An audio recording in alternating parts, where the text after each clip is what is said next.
प्रत्येक ऑर्गेनाइजेशन की अपनी एक वर्क कल्चर होती है, अपना एक सिस्टम होता है, अपना एक प्रोसीजर होता है, अपनी एक रूल्स एंड रेगुलेशंस की फॉर्मल स्ट्रक्चर होता है और उसके लिए उसको 4 चीज़ों का अपनाना आवश्यक होता है। नंबर 1 उसके अपने प्रिंसिपल्स क्या हैं, नंबर 2 वहाँ के प्रोसीजर्स क्या हैं, सिस्टम्स क्या हैं, रूल्स एंड रेगुलेशंस क्या हैं और उस ऑर्गेनाइजेशन का वैल्यू सिस्टम क्या है। इन सब चीज़ों से वह अपनी कार्य संस्कृति को आगे बढ़ाती है। लेकिन प्रत्येक ऑर्गेनाइजेशन में बहुत जगह से, बहुत सारी कल्चर से, बहुत सारे जोग्राफिकल लोकेशन से लोग अपॉइंट किए जाते हैं, तो उनकी अलग अलग मानसिकता होती है, अलग अलग उनकी कार्य संस्कृति होती है, अलग अलग उनकी अपना वैल्यू सिस्टम होता है। तो उन दोनों में कई बार मिसमैच हो जाता है, जिसके कारण कुछ ऑर्गेनाइजेशंस में डिसिप्लिनरी एक्शन लेने की आवश्यकता पड़ती है। इसीलिए जहां मिसकंडक्ट या उसका परफॉर्मेंस बिहेवियर अनडिजायरेबल हो जाए, वहां इन चीजों की आवश्यकता पड़ती है। उसको जानने के लिए सबसे पहले हमें समझना होगा व्हाट इज डिसिप्लिन। एक डिसिप्लिन है क्या, अनुशासन है क्या ऑर्गेनाइजेशन के लिए। Discipline as approach used by the management to modify undesirable performance and behaviour. ये केवल 2 चीजों को ठीक करने के लिए एक तरीका है। क्या है वो 2 चीज? नंबर 1 अनडिजायरेबल परफॉर्मेंस, दूसरी undesirable behaviour through the use of corrective actions process. उनको ठीक करने के तरीके जो हैं वो डिसिप्लिन कहलाते हैं। At the onset of any employ performance और conduct issue, again these 2 issues are very important. Number 1 employee performance, number 2 employee conduct. यदि इन 2 चीजों में इशू होता है तो या तो सुपरवाइजर स्ट्रांगली एक्शन लेने की बात करते हैं या स्ट्रांगली मोटिवेट करते हैं, एनकरेज करते हैं कि वह जाकर के आईआर टीम के साथ अपना कांटेक्ट करे और उनसे कुछ सहायता ले अपने आप में सुधार लाने के लिए। तो यह डिसिप्लिन कहलाता है। What is an disciplinary procedure? ये डिसिप्लिनरी प्रोसीजर एक ऑर्गेनाइजेशन में एक सेट प्रोसेस होती है। उसको जानने के लिए हमें a disciplinary procedure is a clear process enabling employ to address issue of misconduct. केवल जो उसने मिसकंडक्ट, एक्ट, ओमिशन, बिहेवियर किया है उसको एड्रेस करने के लिए that might be committed by employee during the course of employment. उसमें भी दूसरी कंडीशन लगा दी कि जो वह चीज, वह एक्ट, वह ओमिशन, वह मिसबिहेव, वह misconduct in due course of employment में ही होना चाहिए। जो उनको ठीक करने के लिए प्रोसीजर है that is called disciplinary procedure. It sets the framework to operate within to the ensure there is consistency of treatment। वह भी इसलिए कि सबके साथ एक सा व्यवहार हो, किसी के साथ मनमर्जी ना हो, नो फेवरेटिज्म, नो नेपोटिज्म, उससे बचने के लिए यह आवश्यक है। Yet also allow for individual and mitigating circumstances to be addressed and considered। यह किन्हीं भी परिस्थितियों में किसी तरह भी कोई मिसकंडक्ट, एक्ट, ओमिशन हुआ हो, उसको ठीक करने का सबके साथ एक सा तरीका डिसिप्लिनरी प्रोसीजर कहलाता है। अब बात करते हैं व्हाट इज द पर्पज, इसका उद्देश्य क्या है। The purpose of the disciplinary action is to correct not to punish. सबसे पहला फंडामेंटल रूल है कि यह किसी को सजा देने उद्देश्य नहीं होता ऑर्गेनाइजेशन का। ऑर्गेनाइजेशन का उद्देश्य होता है उसको ठीक करने का। किसको?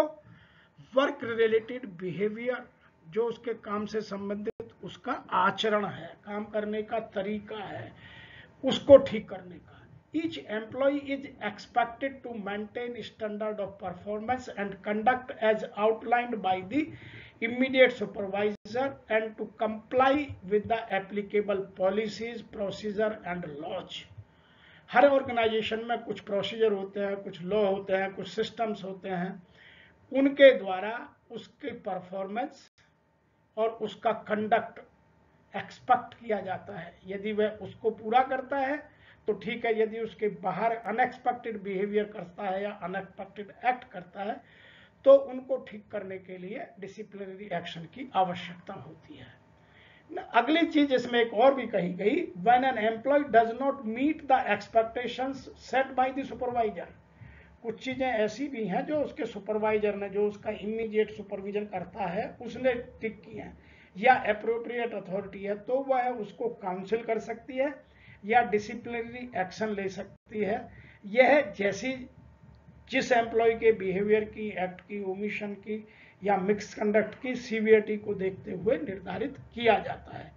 तो यह बात यहां सिद्ध हो गई कि इसका उद्देश्य लोगों की परफॉर्मेंस और उनके बिहेवियर को ठीक करने के लिए जो प्रोसीजर अपनाया जाता है वह डिसिप्लिनरी एक्शन का प्रोसीजर कहलाता है, और यही उसकी आवश्यकता है। किसी को पनिश करना उसको यहां आवश्यकता में नहीं आता है। हाँ, यदि उसकी सीवियरिटी बहुत अधिक है या उसका हैबिचुअल एम्प्लॉय हो गया है तो पनिशमेंट उसके लिए आवश्यक हो जाता है। अगली बात करते हैं, why have an disciplinary procedure. इसके लिए मैं 4 बातें आपके साथ स्पष्ट करना चाहता हूं। Number 1, inform an employee that their behaviour is unacceptable और इनएप्रोप्रिएट। यह उसको सूचित किया जाता है, वह मौखिक रूप से किया जाए या लिखित रूप से किया जाए, वो वर्बल हो सकता है या रिटिन में हो सकता है, कि उसका जो बिहेवियर है और उसका जो परफॉर्मेंस है वो अनएक्सेप्टेबल है, इनएप्रोप्रिएट है, जो चाहिए उससे अधिक चाहिए। दूसरा, उसको रिजॉल्व करने कंस्ट्रक्टिवली, उसको सकारात्मक रूप से कैसे रिजॉल्व किया जाए ताकि उसकी परफॉर्मेंस में सुधार आ सके, उसके बिहेवियर में और सुधार आ सके, उसको कैसे मोटिवेट किया जाए, ये दूसरा तरीका है इसका। तीसरा है impose sanctions according to the seriousness of the misconduct. जो एम्प्लॉय ने मिसकंडक्ट किया है, यदि उसकी सीरियसनेस बहुत अधिक है, उससे कंपनी को डैमेज हुआ है या कंपनी की वर्क कल्चर डिस्टर्ब हो रही है या कहीं उसके इथिकल या वैल्यू सिस्टम को डिस्टर्बेंस हो रही है, तो उसको फिर उसके हिसाब से उस पर कुछ सैंक्शंस लगाई जाए। वह उसका इंक्रीमेंट रोका जाना हो सकता है, उसका डिमोशन हो सकता है, वह उसका टर्मिनेशन भी हो सकता है। नंबर 4 जो इसका सबसे बड़ा रीजन है वह है to follow the fair process. प्राकृतिक न्याय के सिद्धांत को अपनाते हुए, उसको सब तरह की सुविधाएं देते हुए, उसकी सब बात सुनते हुए उस प्रोसेस को पूरा करना और उसको इस बात के लिए डिफेंड करना कि उसके साथ कोई अन्याय ना हो जाए, उसका जो डिसमिसल है, जो उसका जॉब टर्मिनेशन है, वह कहीं गलत तरीके से ना हो जाए, यह प्रोसेस अपनाई जाती है। तो इसके ये प्रमुख 4 कारण हैं। अब हम अगली बात करते हैं कि डिसिप्लिनरी प्रोसीजर की कौन कौन सी स्टेजेज होती हैं। इसकी प्रमुखतः 4 स्टेजेज होती हैं। हम अगली 2 स्लाइड में इनकी बात करेंगे। कुछ ऑर्गेनाइजेशन तो ऐसे डील करती हैं, सबसे पहले वर्बल वार्निंग देती हैं, उसके बाद रिटन वार्निंग देती हैं, उसके बाद सस्पेंशन और उसके बाद dismissal, discharge, termination, whatever it may be, जो भी हो सकता है। कुछ ऑर्गेनाइजेशन इसको इस तरह से डील करती हैं, disciplinary action is the process of dealing with the employee's breach of organisational policies. जो उसने ऑर्गेनाइजेशन सिस्टम को, ऑर्गेनाइजेशन पॉलिसीज को, ऑर्गेनाइजेशन प्रोसेस को या प्रोसेस फ्लो को डिस्टर्ब किया है या अनस्टैंडर्ड बिहेवियर किया है, उस सब को ठीक करने के लिए जो प्रोसेस अपनाई जाती है उसको 3 भागों में बांटते हैं, वार्निंग एंड रिटन नोटिस। या तो वार्निंग देंगे या नोटिस देंगे। दूसरा उसका डिमोशन, पे कट, फाइन, डैमेज चार्जेस, ये सब लगाकर उसको ठीक करेंगे ताकि फ्यूचर में वो इस तरह की गलतियों का रिपीटिशन ना करे।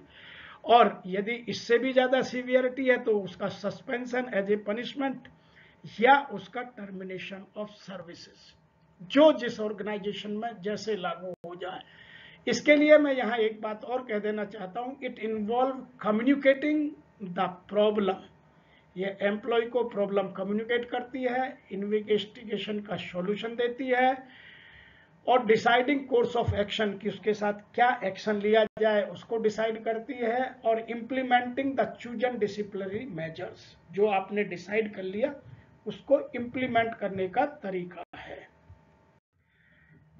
व्हेन एंड व्हाट मतलब कब और क्या किया जाए, वर्बल वार्निंग कब दी जाए।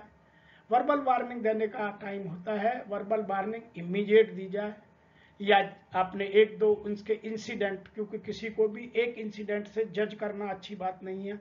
जब सीरीज ऑफ इंसिडेंट आपने ऑब्जर्व किए, उसको लगता है कि उसके कंडक्ट में या उसकी परफॉर्मेंस में कहीं इशू है, तो आप उसको बुला करके वर्बल वार्निंग दे सकते हैं कि मैं आपको समझा रहा हूं, मैं आपको बता रहा हूं, आप में यदि इंप्रूवमेंट नहीं हुआ तो आपके खिलाफ दंडात्मक कार्रवाई भी की जा सकती है।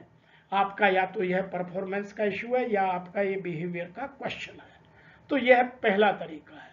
दूसरा तरीका है, जब आपने ऑब्जर्व कर लिया, देख लिया, ठीक से समझ लिया, तो रिटर्न वार्निंग या नोटिस देना, और वह भी इमीडिएट देना, ज़्यादा से ज़्यादा 1 वीक के अंदर दे देना। ऐसा नहीं कि एक्ट ओमिशन मिसकंडक्ट आज किया और उसके 6 महीने के बाद आप अपने तरीके से, आपकी नींद खुली और आपने उसको रिटर्न वार्निंग या रिटर्न नोटिस इशू कर दिया। That is unfair, illegal. तीसरा है सस्पेंशन।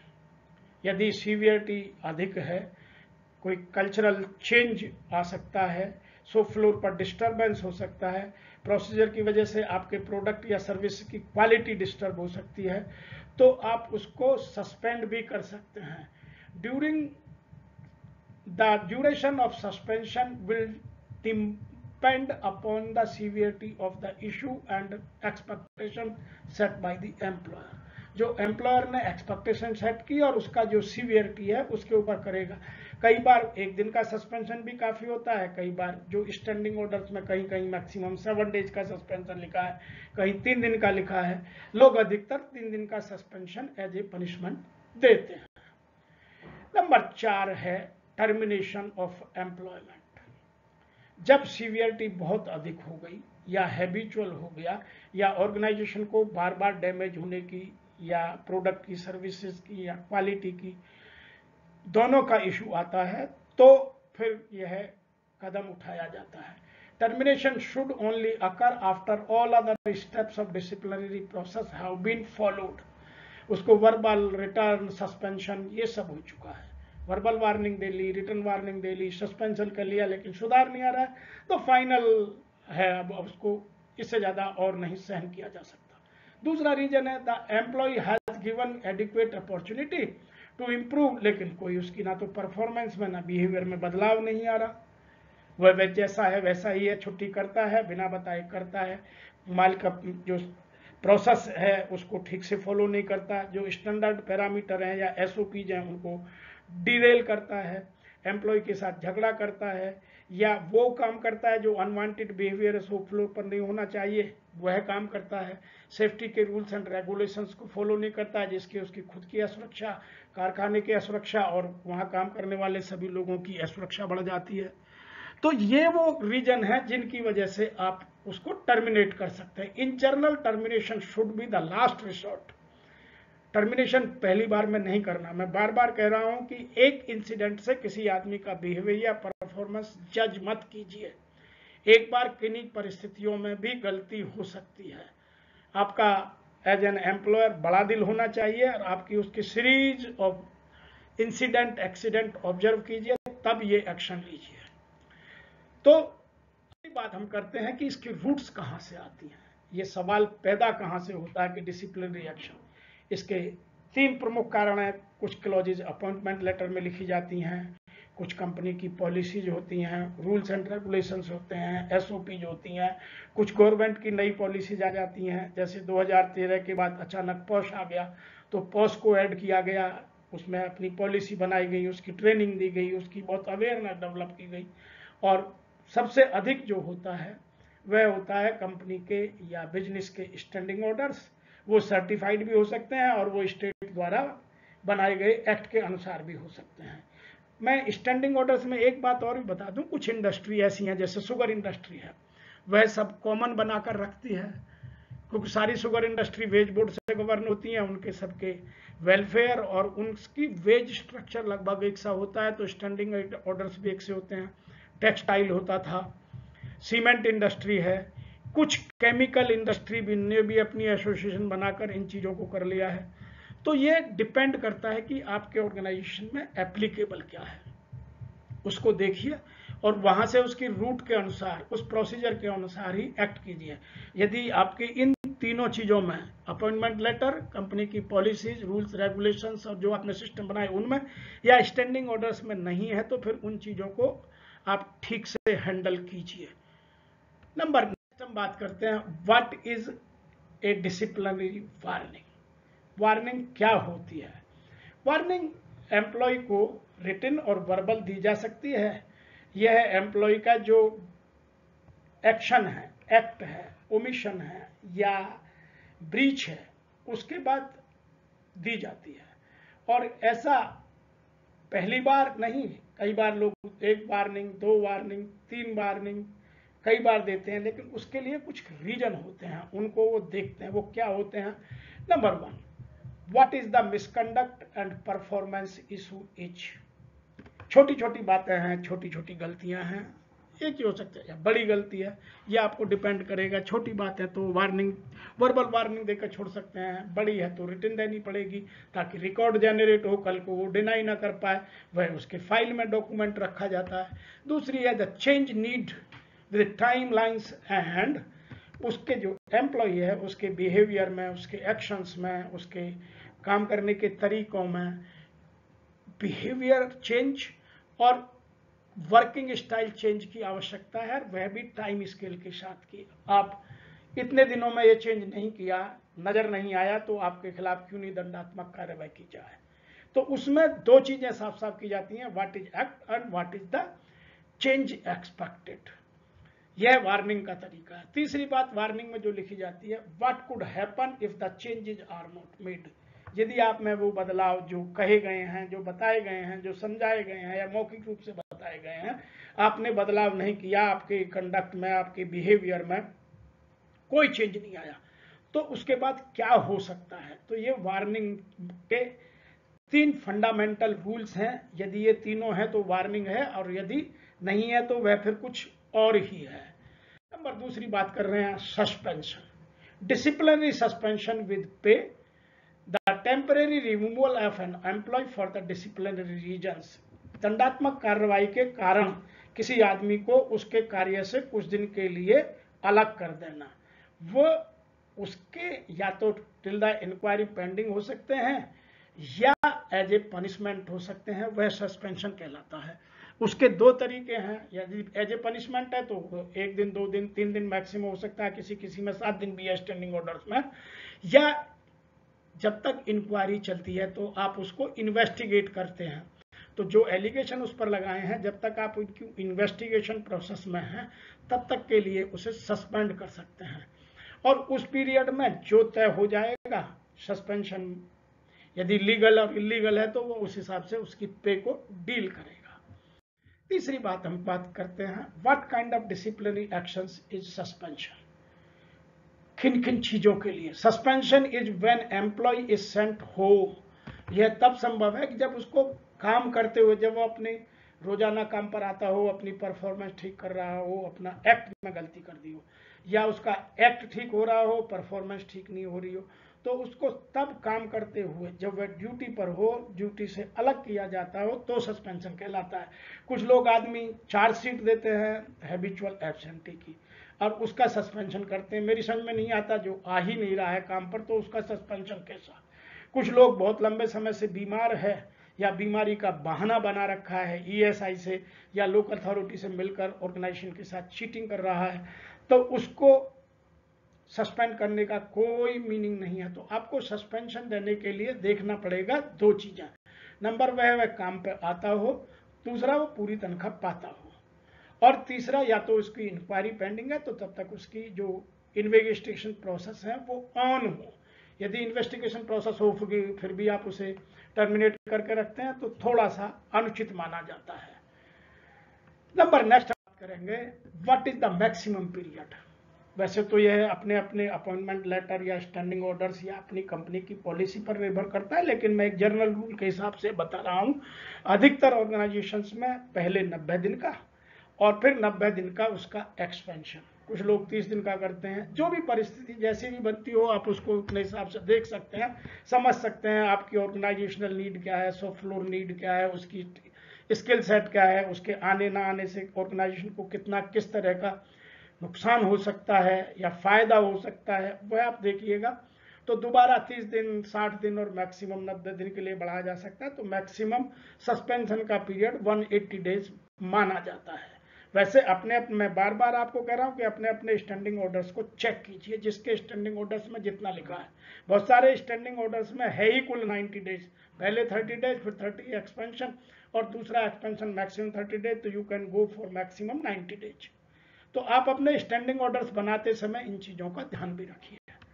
तो maximum period can be generally 180 days.